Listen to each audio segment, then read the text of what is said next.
Can you remember the YouTuber Rage of the Storm? Can you remember that I told you that a lot of SJWs will end up in the ranks of the far right? Well, now we have a terminus for that, the political N-curve. What about it? Well, let's start again with the political landscape, and for that we will use our political compass. In the last months I tried to find the most easiest way to describe the political compass. I don't think that there is a way to put it even more simply. We simply start with the first axis with two opposed mindsets on each extreme.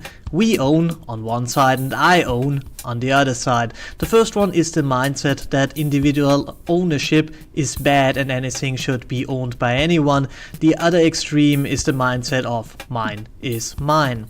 Then we have of course the second axis, again the two extreme, we do on one and I do on the other. The mindset there is either anything that is done as a group. You might know the slogan of the left, also the private is political, that's pretty much exactly that. Or on the other extreme, the idea that anyone can do whatever he wants to do, it's his business and his alone.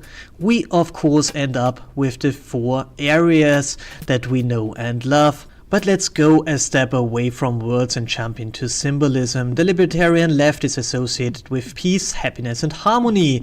Think stoned hippies, for example. The authoritarian left is associated with rebellion, with burning down an oppressive system, the Antifa, for example.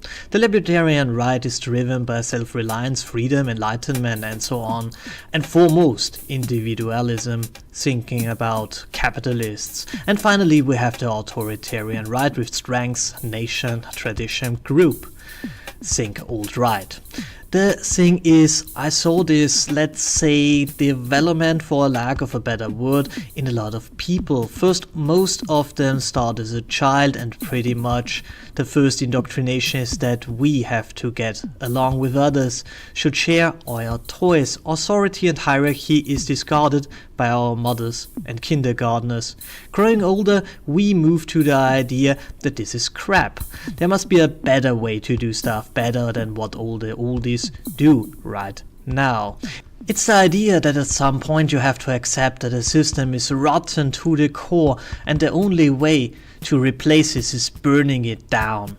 That's use, it's rebellion, it's aggression, it's overcompensation, assisted by a corrupt educational body that uses this frustration to imprint Marxism into the younger generation. Growing older again, you become aware that pretty much nobody is interested in your well-being, not your employer, not the state. They all want just your work, power and money. So you accept that and point that out. It's the phase where you want to make your own life, where you don't want somebody who tells you what to do. This is then oft followed by a certain resignation and acceptance that you alone have no chance against a highly organized movement that wants to take stuff from you. You accept that there are others who want essentially the same thing that you want, peace and freedom, and you find this in pro-Western movements. If you follow this part, it looks like the letter N. This thought says nothing about how deeply you went into a certain field. There are characteristics of this curve can be very different indeed. Although my experience tells me that if you go into one extreme, there is a chance that you end up in the opposed extreme.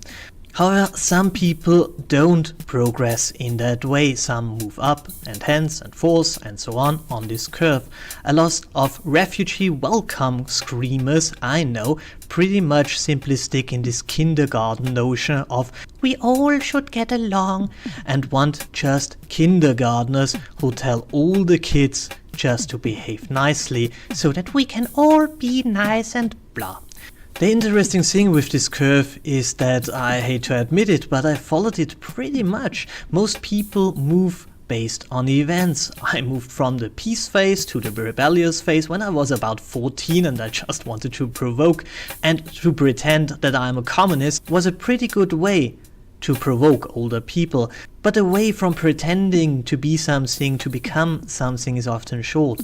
My movement into the next step was the time when I had my own space, when I had my own income, and most of all, I had my own costs to cover. And I am still there. But after speaking with radical elements in our own society, like Salafists or the Antifa, I see how well some groups are organized. I see the reason people try to join a group that is against them, that protects them from them, even if this costs them some freedom. Will my mind change? Perhaps, I don't know, but if I start to like polka, please hit me with a blunt object over my head. Thanks for listening, like, share, subscribe, consider helping me out on Patreon, a special thanks to you who already do that, and have a great time.